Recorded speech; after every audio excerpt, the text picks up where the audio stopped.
Shalom saudaraku yang terkasih, dimanapun Anda berada, saya percaya semuanya kita dalam perlindungan Tuhan. Amin. Gara-gara corona, Bapak Ibu yang terkasih, saudaraku yang terkasih, gak bisa potong rambut. Jadi saya pakai topi. Nah, Bapak Ibu yang terkasih, pada kesempatan ini saya mau berbagi firman Tuhan tentang iman yang sejati. Saudaraku yang terkasih, dimanapun Anda berada, saya mau katakan kepada kita, pada situasi-situasi yang sulit seperti ini, kita perlu memiliki iman yang sejati. Kenapa saya bilang demikian? Karena di luar sana banyak orang ketika mereka menghadapi kesulitan dalam hidup ini, mereka sering mempertanyakan di mana ada pertolongan Tuhan, di mana ada perlindungan Tuhan, dan tidak tertutup kemungkinan orang yang sudah percaya sekalipun, orang yang sudah di dalam Tuhan sekalipun, masih ada yang mempertanyakan di mana ada perlindungan Tuhan ketika mereka mengalami keadaan yang sulit dalam hidup ini. Dan Bapak Ibu yang terkasih, ada yang lebih miris lagi. Ketika ada orang yang mengalami kesulitan dalam kehidupannya, ia meninggalkan Kristus. Bahkan ia meninggalkan imannya di dalam Tuhan. Nah, Bapak Ibu yang terkasih, satu pertanyaan. Kenapa sampai ada orang yang meninggalkan imannya ketika ia mengalami kesulitan dalam hidup ini? Jawabannya Bapak Ibu yang terkasih, karena orang tersebut belum memahami iman yang sejati. Karena orang tersebut belum memiliki iman yang benar di dalam Tuhan. Nah, Bapak Ibu yang terkasih, saudaraku yang terkasih, di dalam nama Tuhan Yesus Kristus Tuhan, pada kesempatan ini kita akan belajar tentang iman yang sejati.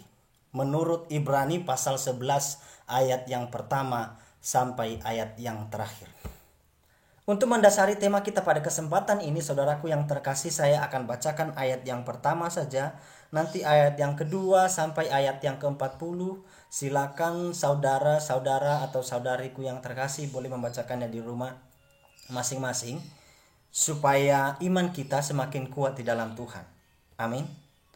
Nah, Ibrani 11 ayat yang pertama, beginilah firman Tuhan. Iman adalah dasar dari segala sesuatu yang kita harapkan dan bukti dari segala sesuatu yang tidak kita lihat. Bapak Ibu yang terkasih, perlu kita ketahui, penulis Ibrani menulis kitab ini dengan tujuan untuk menguatkan iman orang percaya di Ibrani pada saat itu. Kenapa? Karena orang-orang yang sudah percaya pada saat itu, atau jemaat di Ibrani pada saat itu, mereka mengalami yang namanya penganiayaan. Bisa saya sebut sebagai masa sulit dalam kehidupan mereka, sebagai pencobaan iman bagi mereka. Nah, karena mereka mengalami penganiayaan, mereka mulai menunjukkan tanda-tanda akan meninggalkan Kristus di dalam kehidupan mereka, atau meninggalkan iman percaya mereka di dalam Yesus. Maka dari itu Bapak Ibu yang terkasih, penulis Ibrani ini menasihatkan mereka supaya mereka tetap kuat di dalam Tuhan, supaya mereka tetap kokoh di dalam Tuhan, sehingga kitab ini dituliskan kepada mereka. Bapak Ibu yang terkasih, sesuai dengan tema kita, iman yang sejati. Pada kesempatan ini saya akan bagikan kepada kita iman yang sejati dalam waktu yang sangat singkat. Ada 3 poin yang akan saya bagikan kepada kita. Iman yang sejati itu seperti apa? Menurut kitab Ibrani pasal yang ke-11. Ayat yang pertama sampai ayat yang terakhir. Poin yang pertama adalah iman yang sejati harus memiliki dasar. Kenapa saya bilang harus memiliki dasar? Karena sesuatu yang tidak memiliki dasar akan gampang menjadi runtuh. Sesuatu yang tidak memiliki pondasi akan gampang terombang-ambingkan. Maka dari itu saudaraku yang terkasih, saya tegaskan kepada kita, iman yang sejati itu harus memiliki dasar. Dasarnya apa? Bapak Ibu yang terkasih, dasarnya ada 2. Yang pertama yaitu Yesus Kristus Tuhan. Itu adalah dasar iman kita. Dan yang kedua adalah firman Tuhan itu sendiri. Itu adalah dasar iman kita sebagai orang percaya. Jika iman kita dasarkan pada dasar yang benar ini, kita akan menjadi orang yang kokoh di dalam Tuhan. Kita akan menjadi orang yang kuat di dalam Tuhan. Kita tidak akan gampang terombang-ambingkan dengan situasi apapun yang terjadi dalam kita, dalam hidup kita. Kita akan tetap kuat. Amin. Poin yang kedua adalah iman yang sejati itu harus memiliki bukti. Saudaraku yang terkasih, kalau kita memperhatikan dari ayat yang pertama sampai ayat yang terakhir, penulis kitab Ibrani telah menguraikan ada beberapa saksi iman yang telah memberikan bukti imannya kepada Allah. Saudaraku yang terkasih, pada kesempatan ini saya akan bagikan salah satunya kepada kita, yaitu ketika Allah memerintahkan Nuh untuk membangun bahtera di atas gunung. Ini sesuatu perintah yang tidak masuk dalam akal manusia. Ini perintah yang tidak masuk dalam logika manusia. Masa iya ada orang yang membangun bahtera di atas gunung? Mungkin pada saat itu Nuh ditertawakan oleh orang-orang yang ada di sekitarnya. Ini gila. Mungkin Bapak Ibu yang terkasih. Tapi saudaraku yang terkasih, siapa yang tahu di balik rencana Allah yang tidak masuk dalam akal manusia itu, yang tidak bisa kita pahami dalam hidup ini kadang-kadang. Ada rencana yang baik yang telah Allah susun. Bapak Ibu yang terkasih, bukti iman yang sejati adalah melakukan ketaatan akan firman Allah. Tidak perlu neko-neko.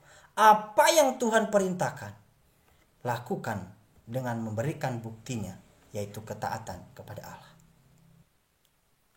Saudaraku yang terkasih, poin yang ketiga adalah iman yang sejati itu harus kontinu, terus menerus, tidak berhenti. Tetapi ia berkata, sampai akhir hidupku aku tetap mengasihi Engkau Tuhan. Sampai akhir hidupku aku tetap mencintai Engkau Yesus. Bapak Ibu yang terkasih, sekali lagi fokus kita saya kembalikan kepada firman Tuhan. Penulis kitab Ibrani menegaskan kepada kita bahwa ada orang atau saksi iman dalam perikop ini, ayat ke-36, ada pula yang diejek, ada yang didera, ada yang dianiaya, ada yang dibunuh, ada yang digergaji. Tetapi sampai akhir hidup mereka, mereka tetap setia kepada Tuhan. Mereka tidak takut meskipun jasmani mereka hancur di hadapan manusia. Mereka tetap mempertahankan iman mereka di hadapan Tuhan. Bapak Ibu yang terkasih, ini iman yang sejati. Lalu, saudaraku yang terkasih, ada sebagian orang berpandangan bahwa prinsip orang yang beriman itu selalu diberkati di dalam hidupnya, selalu mengalami mujizat dalam hidupnya. Saya tidak anti berkat, saya tidak anti mujizat. Saya percaya ada berkat Tuhan, saya percaya ada mujizat. Tapi jangan lupa, saya juga percaya ada proses dalam kehidupan ini. Bapak Ibu yang terkasih, untuk menjawab statement ini, bagaimana jika suatu ketika ada orang yang sudah percaya di dalam Tuhan, ia mengalami proses dalam kehidupannya? Apakah orang ini tidak memiliki iman? Artinya Bapak Ibu yang terkasih, dari sini kita mengetahui bahwa iman itu tidak berbicara soal berkat. Diberkati atau tidak diberkati itu bukan urusan kita. Tanggung jawab kita sebagai orang percaya, sebagai orang beriman, melakukan firman Tuhan dengan setia sampai akhir hidup kita dan tetap percaya kepada Yesus. Engkau adalah juru selamat saya. Itu iman yang benar. Diberkati atau tidak, itu urusan Tuhan. Saudaraku yang terkasih, ingat ini baik-baik. Adakah orang tua yang ketika melihat anaknya yang setia, terus melakukan perintah orang tuanya, dan ketika anaknya tersebut membutuhkan sesuatu, membutuhkan pertolongan, orang tuanya malah menutup mata? Bapak Ibu yang terkasih, jawabannya tentu tidak ada. Orang tuanya pasti akan segera menolong.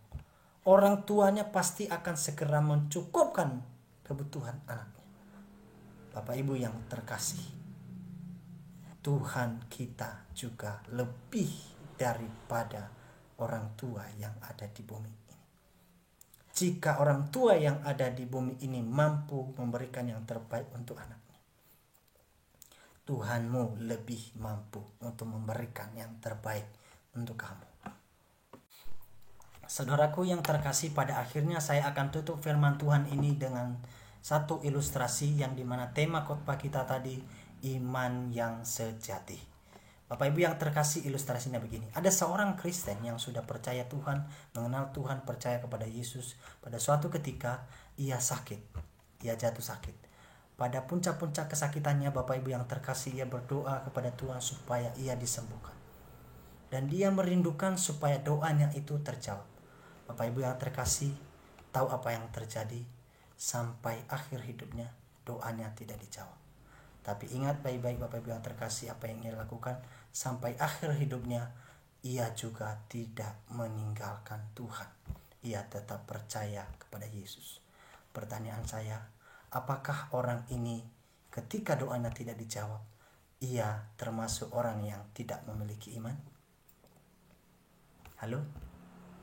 Bagaimana? Jawaban dari saya adalah ini orang yang memiliki iman yang sejati. Meskipun doanya tidak dijawab oleh Tuhan, ia sampai akhir hidupnya, ia tidak meninggalkan oleh Tuhan. Meskipun dalam kesusahannya, Tuhan seakan-akan tidak menolong, ia tetap percaya kepada Yesus. Sampai ia mati pun, ia tetap percaya kepada Yesus. Iman yang sejati itu sampai pada akhir hidupnya. Saya berdoa buat kita semua dimanapun kita berada, supaya kita tetap setia kepada Tuhan, supaya pandangan kita tentang iman kepada Tuhan jangan sampai salah. Bapak Ibu yang terkasih, tetap setia di dalam Tuhan. Amin. Tuhan Yesus memberkati.